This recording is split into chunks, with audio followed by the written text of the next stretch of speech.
لوگوں نے یہ پوچھا کہ بہت سارے ایسے لوگ بھی ہوتے ہیں جو بظاہر بڑے نیک ہوتے ہیں، امت کے صالحین انہیں بڑے نیک، پارسا، متقی سمجھتے ہیں، لیکن کئی دفعہ وقت وصال وہ شدید کرب اور تکلیف میں آ جاتے ہیں۔ تو کیا ہر برا آدمی ہی تکلیف میں آتا ہے؟ یاد رکھیں، اس میں کوئی شک نہیں کہ انما الاعمال بالخواتیم، اعمال کا دار و مدار ان کے خاتمے پر ہے، لیکن یہ ضروری نہیں ہے کہ کسی شخص کا انتقال کسی تکلیف میں ہو تو یہ ضروری نہیں کہ وہ برا شخص ہی ہو۔ بہت سارے شہداء جنہیں کافروں نے پکڑ لیا تھا اور پکڑ کر کے ان کو جلا ہی ڈالا تھا، تو کیا وہ برے لوگ تھے؟ وہ جو اصحاب الاخدود ہیں، جن لوگوں کو کھائی کے اندر کاٹ کر پھینک دیا گیا تھا، تو کیا وہ برے لوگ تھے؟ جناب آسیہ کو جو بڑی سخت اذیتیں دے کے شہید کیا گیا، تو کیا وہ معاذ اللہ بری تھیں؟ تو یاد رکھ لیں کہ بہت سارے لوگ ایسے ہوتے ہیں۔ کیا لوگوں کو وہ وقت بھول گیا ہے کہ جناب سیدنا امیر حمزہ رضی اللہ تعالیٰ عنہ کی آنکھیں کاٹ دی گئی تھیں، ان کی زبان کاٹ ڈالی گئی تھی، ہونٹ کاٹ دیے گئے تھے، ان کا کلیجہ نکال لیا گیا تھا، اور وقت وصال یہ حال تھا کہ ایک چادر کے ساتھ جب انہیں کفن دیا جا رہا تھا تو سر ڈھانپا جاتا تھا تو پیر ننگے ہو جاتے تھے، پیر ڈھانپے جاتے تھے تو سر ننگا ہو جاتا تھا۔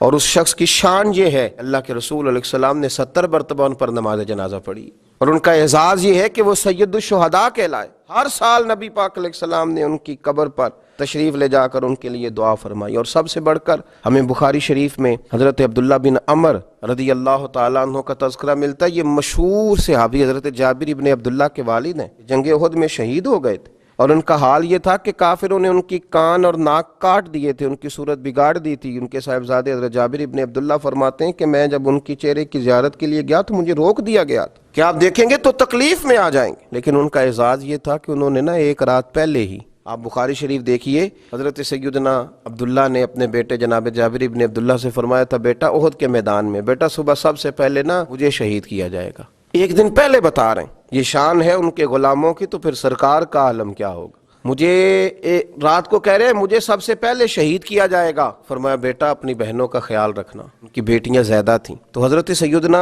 جابر بن عبداللہ رضی اللہ تعالیٰ عنہ فرماتے ہیں کہ جنگ احد کے دن پھر میں نے انہیں دفن کیا، اپنے والد کو ایک دوسرے صحابی غالباً حضرت عمر بن جموح رضی اللہ تعالیٰ عنہ کے ساتھ ایک قبر میں دفن کیا۔ تو یہ بخاری شریف کے اندر آپ کو لفظ ملیں گے، بخاری میں فرماتے ہیں کہ ہم نے انہیں اپنے ایک اور صحابی کے ساتھ دفن کیا، تو 6 ماہ کے بعد میرا ارادہ بنا کہ میں انہیں الگ قبر میں دفن نہ کروں۔ جب میں نے ان کی قبر کو کھولا تو ان کا سارا وجود اسی طرح تر و تازہ تھا، اسی طرح، حالانکہ ان کی حالت چہرے کی بڑی خستہ کر دی تھی کفار نے۔ اس طرح کی روایات بھی ملتی ہیں کہ جب کھولا گیا ان کی قبر کو تو انہوں نے اپنے زخم پر ہاتھ رکھا ہوا تھا، تو کہتے ہیں جب ان کے ہاتھ کو ہٹایا گیا تو زخم سے خون نکلنے لگا، اس طرح وجود تر و تازہ تھا، اور دوبارہ ہاتھ وہاں رکھ دیا گیا تو پھر اسی طریقے سے ان کا خون بند ہو گیا۔ پھر اس کے بعد مدینہ منورہ میں نہروں کی کھدائی کے وقت جناب سیدنا امیر معاویہ رضی اللہ تعالیٰ عنہ نے جب کچھ چیزوں کو کھولنے کا کہا تو غالباً 46 سال کے بعد پھر ان کی قبر کو کھولا گیا، تو پھر ان کا جسم اسی طرح تر و تازہ نظر آیا۔ زمین میلی نہیں ہوتی، زمن میلا نہیں ہوتا، اور محمد کے غلاموں کا کفن میلا نہیں ہوتا۔